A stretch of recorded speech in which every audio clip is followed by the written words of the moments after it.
Good afternoon guys. Ayan, nakikita nyo no. Ayan, ang ganda ng view, diba?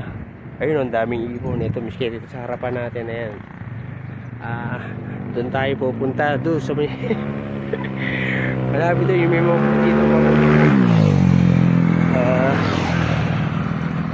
Halika, samahan nyo ako kasi magdidilig ako ngayon doon kay tatay. So ayan, gawa mo tayo ng video hanggang doon sa may ano. Ayan, ang daming mga tagak rito kasi nila yung ano, tawag rito wala yan, niready na uli nila para sa susunod yung magtatanim. Ayan, medyo madilim na sa parte nila. Ayan, diretso tayo. Ito yung tinatawag dito na daang Mia guys. Bali itong mga intersection na to, tinatawag nilang daang Naiya o Snake Road ay yung ibang tawag nila. Kasi pagka tinignan mo to sa anong mapa sa taas, pagka nag-aerial view ka, para tong mga sawa na nagsalasapat. So yung pag guys, yung dami tagap dyan. Ayun, yung namumuti.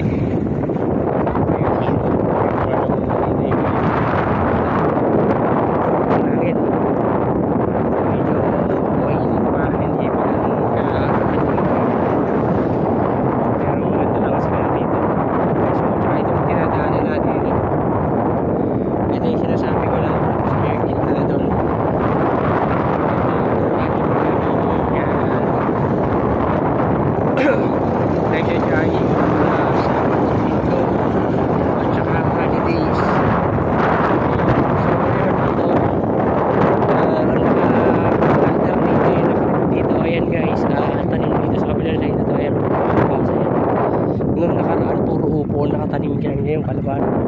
So, sa kabila natin na yan, puro kalabasan po yan. Nakatanim dyan, yun yung nagtatanim dito. So pagka umaga dito ng Sabado at Linggo, marami yung ano rito nakapwesto na nagtitinda ng gulay. Tsaka yung mga gulay na una yan, ano yan, wholesale at tsaka retail. Pagka yung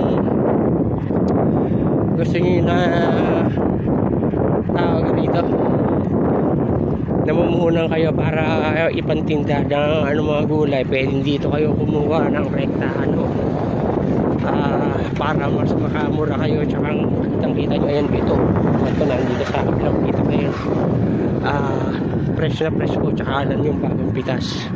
Kasi itong dinadaanan natin to, yun po, may mga puno na yan, mga fish pan po yan, African hito po yung mga ano dyan guys, tanim yung alaga po. Ayan, may mga lambat. Ayan po kung nakikita nyo, puro mga African dito po yan. Ayan dyan, may mga lambat guys, nakita nyo.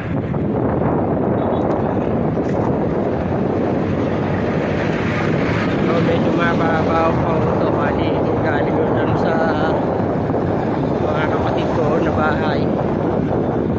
Sa pinagtitigilan natin, pinag-i-stay natin guys, bali mga almost ano rin, 30 minutes din po ito na yung normal na pagbibisikleta ang takbo. Ganun po siya kalayo ito sa yung pupuntahan natin. Ito naman po gabihan, kaya puro gabi. Tapos yung likod niya yung palayan po din po yun. Palayan yun,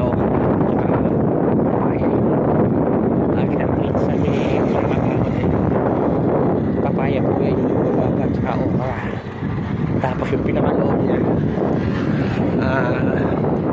so ito lang guys, makikita tayo yung intersection na yun sa dulo.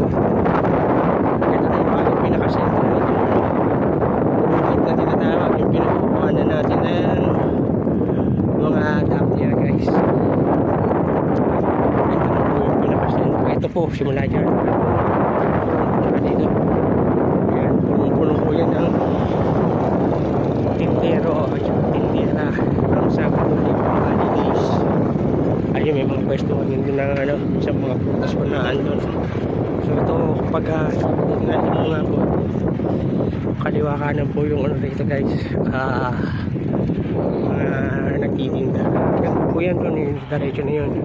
Yung doon, kalimitan yung naan ko naman mostly, kaya nga, gulay, tsaka isda, yung naan dyan. Tapos may bandang dulo doon, puro kainan po yun, at saka dito, may shawarma dyan. Yun doon, meron lugawan, bawang baboy, tapos yung mga milk tea, yan doon. Dito po tayo, ayan yung pwesto na yan. Tayo ng mga na ano natin, yung live goods. Pagkaan hindi lang ako masyado na gagawa ng video ng kumuha natin ng live goods. Kasi nga ako walang nagkakawa. Kasi baka mamaya mapitawan ko wala naman tayo paggamit na ginagamit natin sa mga paglag natin. Set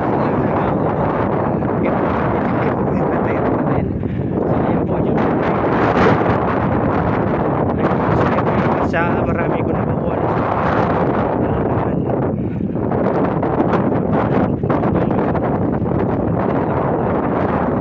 itong nasa left side, right side natin to, habang binabaybay natin to, dun po maraming dun ako mas maraming nakukuha na live goods. Yun na, dito kasi sa side na to rito, maliliit po yung dam niya masyado, hindi katulad dito sa solid po yung ayun, medyo malapit na tayo sa may ito, balik-gulot na rin po ito. Bukid dito. So, ayan, dito po, itong side na po na yan. Ayan yung regular na spot na pinag-uunan ko na ano po, yan po yan.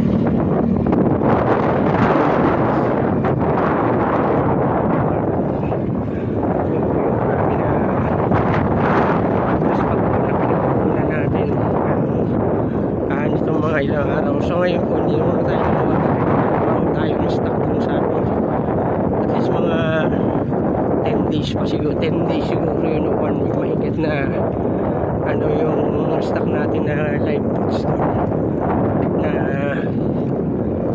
pakain sa kanila nakalagayan natin dun sa mga lagayan ng gravy po dito. Yan mas patuloy na ito na yan, lalo po yun parang nakapunto na yun na may palay dyan po, maraming mga dam niya po dyan. Yan, solid po yung nakuha ko dyan, lalo na po nung kala ko late na ako ng tanghali, nakakuha pa rin tayo, ang dami. Sakto maling nga lang masyadong madumi ko kasi nakalubog na sila sa lupa nung sa putik nung nakuha ko, kaya maraming kasamang putik nung nakuha ko. So ayun guys, hanggang dito na lang, malapit na tayo na papunta kay tatay. So huli na muna natin yung video ito. Then dito na lang po, maraming salamat sa panonood. Thank you for watching. God bless at happy fish keeping.